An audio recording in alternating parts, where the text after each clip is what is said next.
Assalamualaikum warahmatullahi wabarakatuh. Halo Sobat UI TV yang lagi di rumah. Apa kabarnya? Semoga selalu dalam keadaan sehat ya. Selamat datang di podcast Obrol bersama pakar ngobrolin hal yang lagi viral. Bersama aku Safiatul Zahra, dan hari ini kita akan membahas mengenai turnamen sepak bola internasional 4 tahunan yang lagi rame banget dibicarain belakangan ini. Karena euforianya, kemegahannya, opening seremoninya, dan banyak hal lainnya. Berbahagia kita bakal ngomongin tentang World Cup atau Piala Dunia bersama dosen dari Prodi Hubungan Internasional yang sudah membersamai kita pada hari ini, yaitu Bapak Willy Ashadi, SHIMA. Selamat datang Pak Willy, Assalamualaikum. Waalaikumsalam warahmatullahi wabarakatuh. Apa kabar Bapak hari ini? Alhamdulillah, Baik. Oke, baik. Alhamdulillah. Oke Bapak, ngomong-ngomong tentang Piala Dunia tahun ini, itu tuan rumahnya adalah Qatar.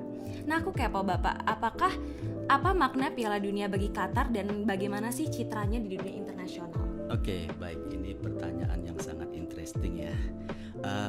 Tentunya ketika Piala Dunia ini yang mendapat bidding adalah Qatar, ini merupakan sebuah prestasi sekaligus menjadi alat diplomasi bagi Qatar. Oke, paling tidak yang pertama, ketika tahun 2010 kontestasi siapakah yang akan menjadi tuan rumah khususnya tahun 2022, sebenarnya ada kandidat yang sangat kuat juga. Salah satunya adalah Amerika, tapi pemenangnya adalah Qatar. Ini merupakan prestasi. Perlu saya sampaikan, setelah Qatar diumumkan menjadi penyelenggara Piala Dunia tahun 2022, Qatar sudah mulai berbenah, mulai merekrut ribuan para pekerja, not only local people, tapi juga para imigran. Artinya ini menunjukkan Qatar itu welcoming untuk semua negara. Ini prestasi yang pertama. Selain itu juga kita bisa lihat ini sejalan dengan visi daripada negara Qatar tahun 2030. Mereka ingin menjadi negara maju khususnya di infrastruktur, salah satunya. Dan yang menarik juga, kenapa Qatar memaknai sepak bola ataupun sebagai penyelenggara Piala Dunia tahun 2022, karena ini mereka banyak menorehkan new record. Di antaranya satu, dari tahun 1930 sampai tahun 2022, satu-satunya negara yang diamanati menjadi penyelenggara Piala Dunia itu dari Timur Tengah, hanya Qatar. Sekaligus automatically karena dia sebagai tuan rumah, maka dia masuk bagian dari salah satu kontestan dalam Piala Dunia, dan ini yang pertama kali. Nah, selain itu prestasi sekaligus rekor juga, selama perhelatan Piala Dunia dilaksanakan di dunia yang setiap 4 tahun itu dilaksanakannya pasti waktunya summer, tapi khusus di Qatar dilaksanakan pada musim dingin.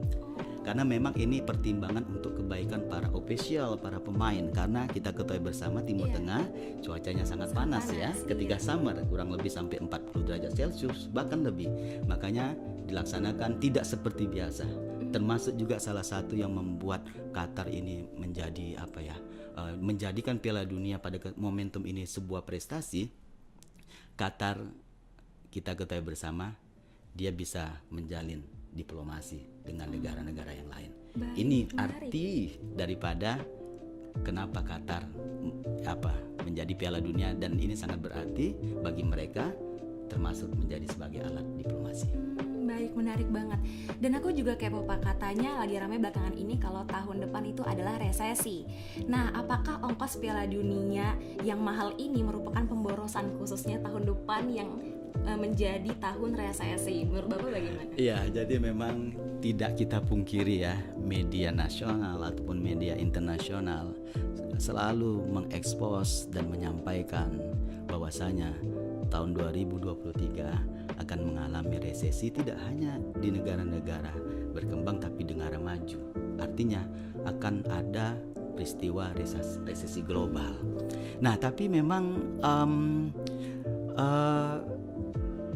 perhelatan Piala Dunia di Qatar ini dengan menghabiskan menghabiskan dana yang sangat fantastis ya. Kalau saya merujuk tahun 2018 ketika Rusia menjadi penyelenggara Piala Dunia, berdasarkan laporan Al Jazeera ataupun BBC News, mereka mention anggaran ataupun budget yang dikeluarkan hanya 15 USD dolar atau USD miliar dolar.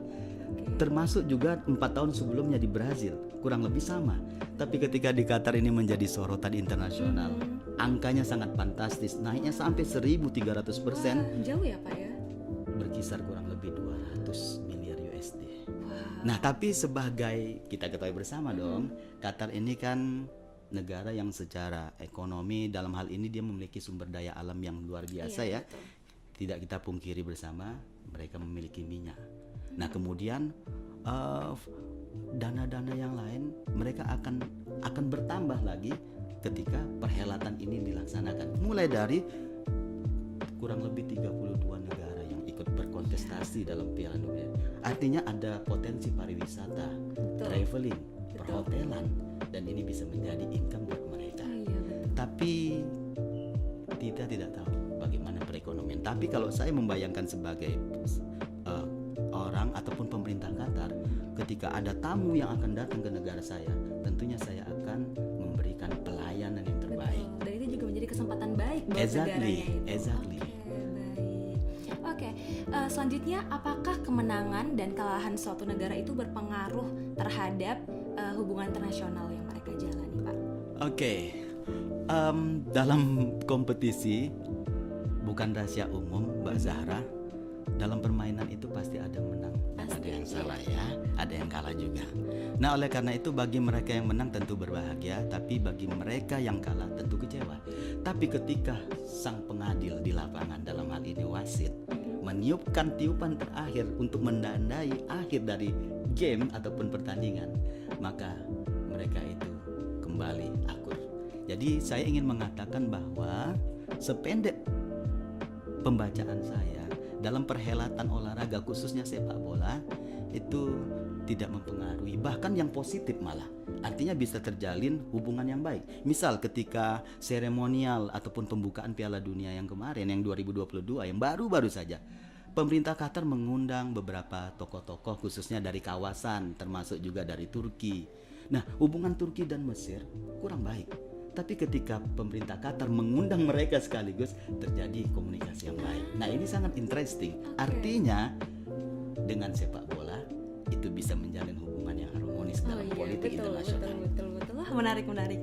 Kalau sebenarnya ada nggak sih Pak pengaruh Piala Dunia terhadap hubungan politik internasional? Kalau ada seperti apa bentuknya? Oke, possibility-nya ketika ada kompetisi pertandingan sekelas Piala Dunia itu potensi positifnya lebih besar. Nah, menarik kemarin ya, sebelum tim dari USA melakukan pertandingan dengan, saya lupa itu lawannya apa ya, karena saya tidak menonton secara keseluruhan, itu Presiden Joe Biden itu sempat mengkontak. Nah, ini menunjukkan, mengisyaratkan bahwa permainan sepak bola itu ada kaitannya dengan politik internasional, tapi semuanya hal-hal positif. Hal-hal positif. Kecuali barangkali salah satu kontestasinya, misalnya yang saat ini kan kita ketahui bersama yang sedang bertikai antara Rusia dan Ukraina. Makanya saya tidak tahu apakah Rusia masuk salah satu kontestan dalam sepak bola di Piala Dunia kali ini. Tapi kalaupun ada, tapi sepertinya tidak ada. Sependek sepengetahuan saya tidak ada, karena memang ini mungkin ada kaitannya sama politik juga. Oke, baik. Aku juga setelah baca-baca berita kemarin kalau misalkan Piala Dunia tahun ini cukup kontroversial. Karena banyak yang mengecam Qatar dengan tuduhan pelanggaran HAM dengan dibangunnya stadion dan buruh yang tidak dipekerjakan dengan baik. Nah, itu gimana sih Pak perspektif hubungan internasional dalam memandang hal tersebut? Oke, dalam studi hubungan internasional yang kita kaji tidak hanya dalam negeri tapi juga luar negeri. Studi hubungan internasional itu juga mengkaji tidak hanya sekedar isu politik, ekonomi, tapi juga isu kemanusiaan. Salah satunya yang menjadi isu yang sempat viral, bahkan sempat diklaim oleh Amnesty International terkait tentang pekerja dalam penyelenggaraan Piala Dunia tahun 2022 di Qatar. Sejak 2010 diumumkan bahwasanya Qatar berkesempatan dan menang dalam bidding sebagai penyelenggara perhelatan sepak bola yang setiap tahunnya 4 kali ini, yang 4 kali dalam 4 kali itu mereka sudah mulai menerima para pekerja tidak hanya dari masyarakat lokal tapi juga dari imigran. Beribuan orang bekerja di sana. Nah, namun beberapa organisasi, terutama organisasi Amnesty International, melaporkan ada tindakan yang mengarah kepada Qatar melakukan pelanggaran hak asasi manusia. Salah satunya adalah beberapa pekerja mereka diberikan gaji yang tidak selayaknya. Bahkan ada juga dilaporkan para pekerja tersebut ketika sudah bekerja mereka tidak menerima gaji sesuai dengan waktunya. Bahkan yang lebih ironi dan menyedihkan lagi, beberapa laporan menyebutkan bahwa pekerja tersebut diberikan tempat tinggal yang tidak selayaknya. Nah, sehingga ini menjadi perhatian dan isu dan konsen internasional untuk menginvestigasi. Nah, sebenarnya sudah ada, dan dari pemerintah Qatar sendiri sudah melakukan counter dan melakukan pembelaan. Apa yang ditudingkan kepada mereka sebenarnya tidak ada. Nah, tapi nanti kita akan lihat ini investigasi masih berjalan. Dulu juga pernah kejadian ketika Iran, saya mencontohkan Iran yang nanti saya kaitkan juga dengan Qatar.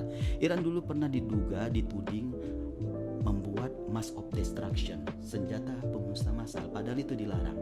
Oleh karena itu organisasi internasional melalui PBB United Nations melakukan investigasi, yaitu badan pemeriksa ataupun investigasinya adalah IAEA. Akhirnya mereka berkunjung ke sana, tidak ditemukan. Nah, begitu juga lah dengan Qatar. Nanti ini masih dalam investigasi. Kalau memang terbukti Qatar melakukan pelanggaran hak asasi manusia, sudah pasti mereka akan mendapat punishment ataupun sanksi. Tapi kalaupun ternyata tidak terbukti, maka mereka akan terlepas dari sanksi dari Amnesty International. Baik, berarti emang kita harus menunggu investigasi selanjutnya. Betul sekali. Oke, baik. Tadi kita dari perbincangan kita udah ngobrol-ngobrol tentang Piala Dunia, dan menarik banget karena dari aku pribadi, Pak, aku nggak ngikutin tentang Piala Dunia maupun sepak bola. Tapi ternyata menarik banget, apalagi mengetahui Piala Dunia ada hubungannya dengan politik internasional, dengan hubungan internasional. Terima kasih banyak kepada Bapak Willy yang sudah membersamai kita pada hari ini dan memberikan wawasan tentang Piala Dunia dan hubungan internasional. Terima kasih juga kepada Sobat UiTV yang menonton di rumah. Kira-kira episode selanjutnya kita ngobrol apa lagi ya? Tulis di kolom komen di bawah. Jangan lupa untuk komen, like, dan subscribe. Sampai jumpa di podcast Obral selanjutnya. Wassalamualaikum warahmatullahi wabarakatuh.